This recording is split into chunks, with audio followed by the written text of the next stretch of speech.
आले सगळे? ये चल. कोण येत आहे? झालंय सगळे आले. या तीर्थाला म्हणतात सर्व तीर्थ टाकीत.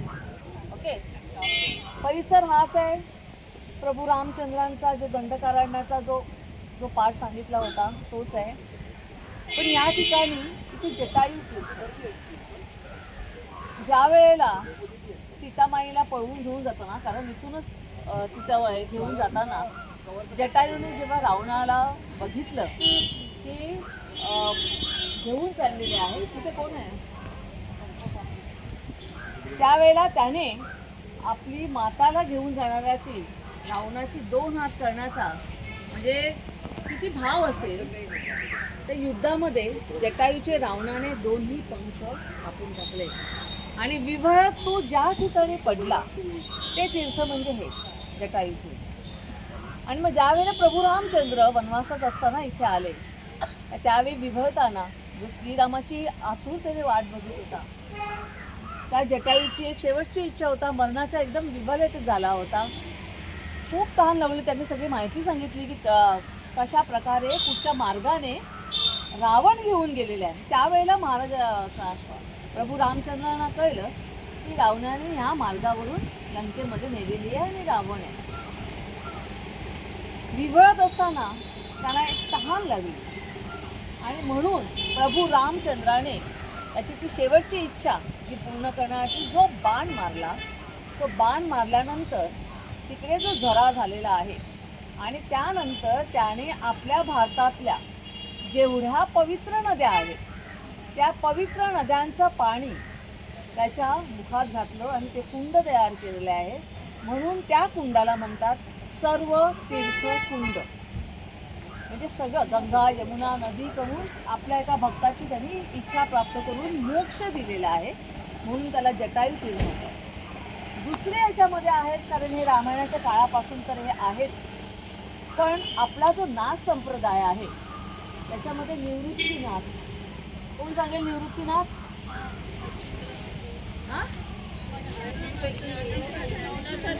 ज्ञानेश्वरांचे मोठे भाऊ आणि त्यांचे गुरु. तर या ठिकाणी त्यांनी तपश्चर्या केलेली आहे. त्यामुळे तुम्हाला आजूबाजूच्या या परिसरामध्ये जर म्हटलं की ते तुम्हाला हे जसं साधं दिसतं, पण हे साधं नाही आहे. त्यावेळेला ह्या ठिकाणी एक मोठा म्हणजे जे साधकाला लागतं, एक शांतता, त्याच्यानंतर पाण्यातला एक सुंदर झरा, जिवंत झरे, जे स्तोत्र मी सांगितलेले आहेत, त्या सर्वांचे या ठिकाणी जे जे तपस्या केलेले आहेत त्या तपस्या लोकांची तुम्हाला आजूबाजूला छोटे लिंग दिसतील किंवा समाधी दिसतील. याचा अर्थ त्या तपोभूमीला आलेले आहेत, ते तपश्चर्येला आलेले आहेत. तर अशी सर्व स्थानं तुम्हाला आजूबाजूला मिळतील.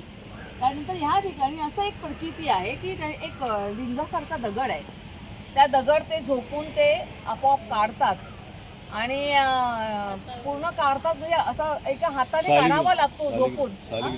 हे शाळीग्राम आहे आणि तो असं एका हाताने काढतात. काढल्यानंतर परत त्याच्या इच्छा पूर्ण होतात.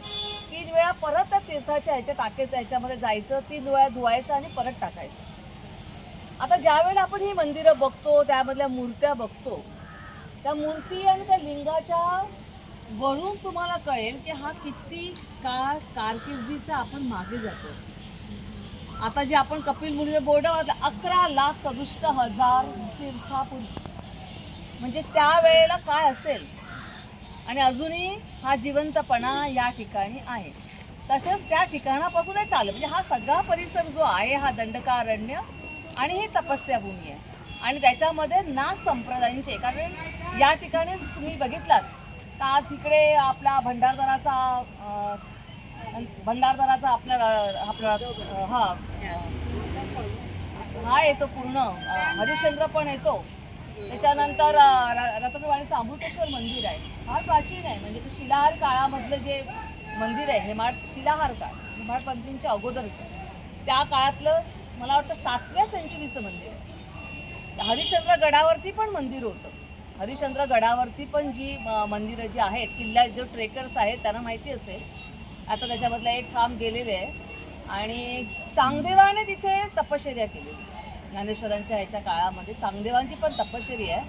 आणि फार पूर्वी हा एक जुन्नर नाणेघाट हा मार्ग हा त्यावेळेला एकदम हे होता, म्हणजे सगळी आपली जी बंदरं होती त्या म्हणजे इतिहास हा वेगळा आहे, म्हणजे आता आपल्याला वेळाच्या नुसार आपल्याला थोडंसं आटोपतं घ्यावं लागेल. पण या प्रांतामध्ये चलनवलन म्हणजे नाणेगाव व्यापार चालायचा. त्यामुळे इथून भीमाशंकर, त्याच्यानंतर कोठडीगड हा सगळा परिसर त्याचा. बितनगड म्हणजे महाराज तिथे आले होते आणि त्यांनी तेवढा वेळ तिकडे थांबले होते, म्हणून येताना हा बितनगड पण दिसतो. तर अशा परिसरामध्ये आपण आलेलो आहोत आणि दर्शन घ्यायचं. ठीक आहे, चला. केरळला पण सेम जटायूचं केरळ हे बघा, श्रीलंका हा ते मोठं स्टॅच्यू आर्टिफिशियल ते पण त्यांनी तिथे लिहिलंय जटायू अर्थ सेंटर म्हणून जो बांधला तो आत्ता बांधलेला आहे. त्याचं ग्रंथांमध्ये कुठेही त्याचा पुरावा नाही. आपण लिहिताना ना त्यांनी कारण same तुम्ही हा जो आहे ना तुम्हाला तुम्ही ग्रंथामध्ये जेव्हा- पूर्ण हे दिसणार. अर्थचं परपेंडिक्युलर ऍक्सिस आणि हे ऍक्सिस जर तुम्ही घेतलात तर हा स्थान त्याचा परफेक्ट येतो, कारण दंडकारण्यामध्ये हा स्थान येतो. आता हे पूर्ण दंडकारण्य आहे. आणि आणि त्यावेळेला कसं असतं की प्रत्येक स्टेट त्यांच्या उन्नतीकरिता काही ना काहीतरी एक तयार करणारच. जसं आपण म्हणतो की वैद्यनाथ जो ज्योतिर्लिंग आहे ते आपण परली वैद्यनाथ आणि परत बिहारचा जो आहे त्याच्यामध्ये वाद आहे. तसंच पण जी आतापर्यंतची जी आता आम्ही जो देवळांचा इतिहास शोधतो आहोत किंवा आम्ही जी पाहिलेली आहे त्याच्यामध्ये स्वयंभूची देव आहेत. आणि त्याच्यानंतर जसं आम्ही पंचलिंगांचं तुम्हाला वर्णन केलेलं आहे, पंचभूतांचं, त्याच्यानंतर राजा चोला डायनेस्टी, चेरियार, पांड्याज याने त्या मंदिरांना नंतर एक रेखीव आकार दिला. पण याचा सगळा संदर्भ तुम्हाला पुराणामध्ये मिळेल पूर्ण. आणि त्या ठिकाणी तुम्हाला त्यांची समृद्ध जेवढे होते त्या अनुसार त्यांनी प्रत्येकाने आपापल्या कॅपॅसिटीच्या हिशोबाने जीर्णोद्धार केले, म्हणून त्यांचं नाव आहे. पण तुम्ही जर मूळ स्थान जर बघायला गेलात तर त्याचं पुराणामध्ये उल्लेख आहे आणि त्याचं एक स्टोरी असणारच. म्हणजे आता तुम्ही पंचभूत स्थळ जेव्हा म्हणतात तर अग्निलिंग उत्पत्ती कशी झाली त्याचं तुम्हाला शिवपुराणमध्ये त्याची कहाणी आहे. लिंगपुराण आणि शिवपुराणामध्ये आदी शंकराचा तो अनंत आहे आणि रोणाटी ब्रह्मा आणि विष्णू दोघांमध्ये लागली की माझी उत्पत्ती कशा झाली, दोघांना अहंकार झाला होता. म्हणजे दोघांमध्ये थोडक्यात असं वाद निर्माण झाला की कोण श्रेष्ठ आहे. तर दोघांनी ठरवले की आपण शंकराकडे जाऊन विचारू. तर दोघेही गेले शंकराकडे. शंकरांनी एक स्वतःचं एक अग्निस्तंभ निर्माण केला आणि दोघांना सांगितलं की माझा आदी आणि अंत शोधा. तर ब्रह्मानी काय केलं की राजहंस रूप घेऊन ते वरच्या दिशेला जायला लागले आणि महाविष्णू जे होते त्यांनी वराह अवतार घेऊन पाताळ लोकात गेले. तर महाविष्णूंना शंकराचं अंत काय सापडेना. तर त्यांनी प्रामाणिकपणे येऊन शंकरांना सांगितलं की मला तुमचं अंत नाही सापडलं. पण ब्रह्मा जसे वर गेले त्यांना एक केतकीचं फूल वरनं पडताना दिसलं. तर त्यांनी त्या केतकीच्या फुलाला विचारलं की तू कुठून येतोस. तर त्यांनी सांगितलं की मी शंकराच्या मुकुटावरनं येतो. तर त्यांनी त्याला कन्व्हिन्स केलं की तू माझ्याबरोबर शंकराकडे येऊन सांग की मी वरपर्यंत आलोय, म्हणजे त्यांचं मुकुट म्हणजे त्यांचं आरी मी बघितलंय. म्हणून दोघंही येऊन शंकराकडे खोटं बोलतात. म्हणून त्यावेळी ब्रह्माचा एक शिर कापला जातो आणि केतकी फूल आपण शंकराच्या पूजेमध्ये वापरत नाही कारण त्याला वंचित आहे.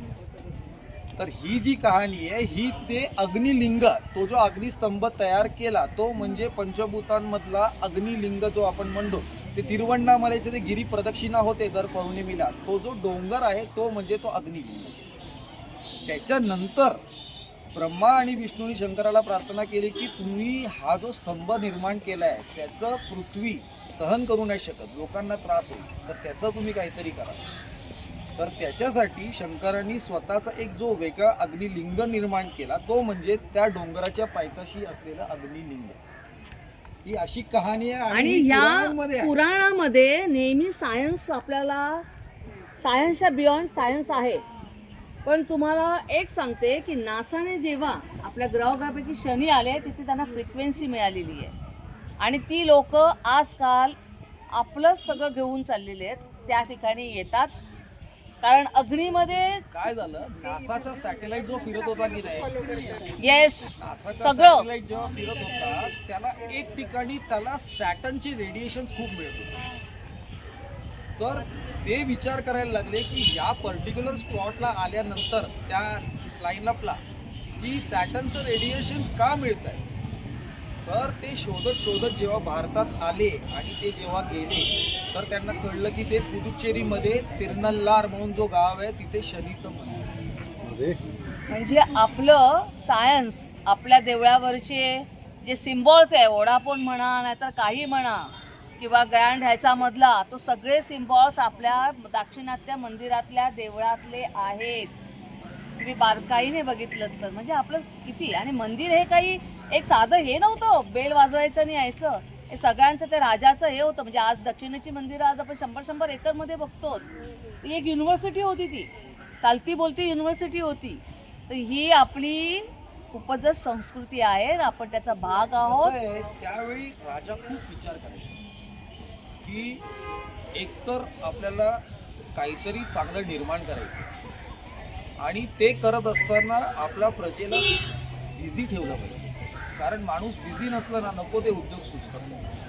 म्हणून तो काय करायचा, सगळ्या गावाच्या गाव त्याचा पूर्ण प्रजेला मंदिराच्या बांधकामामध्ये लागतो, जेणेकरून मंदिराचं निर्माण कार्य देखील होत होतं, त्यांचं पोट पण भरत होतं आणि ते बिझी राहायचे. अशा सगळ्या आपल्या मंदिरं निर्माण झाली. साऊथ मधले जे मंदिर आहे ते किती उंच आहे, त्याची असं म्हणतात एका दगडातनं त्याला बनले. गोपुरम ते म्हणतात. एवढ्या वरती चढवले कसे असेल? गोपुरम ते आपलं जे बृहदेश्वर मंदिर आहे, 80 टनचा एक दगड आणि त्याला कुठलाही आधार नाही असं घेऊन गेलेले आहेत. ते आता फार खूप म्हणजे तो विषय आहे ना, तो एवढा डेप्थ आहे. असेलच ना. या गोष्टी आहेत ना, आता जशी enjoy technology करणार. आहे, एन्जॉय करणार ते. तशी आणि काहीतरी टेक्नॉलॉजी असेलच ना तेव्हा. टेक्नॉलॉजी म्हणजे त्यावेळेला मेल फिमेल आहे. तुम्हाला कुठेही सिमेंट, जसं आपल्या सिंधुदुर्गाला चुन्याच्या घाणी दिसतात त्याच्यामध्ये वापरायचं, पण तसं काही टेक्नॉलॉजी नाहीये. Lock and lock male female structure कसं आहे. Interlock system. Okay. Basically paver block आता आले तो, त्यावेळी त्या लोकांनी करून बसले.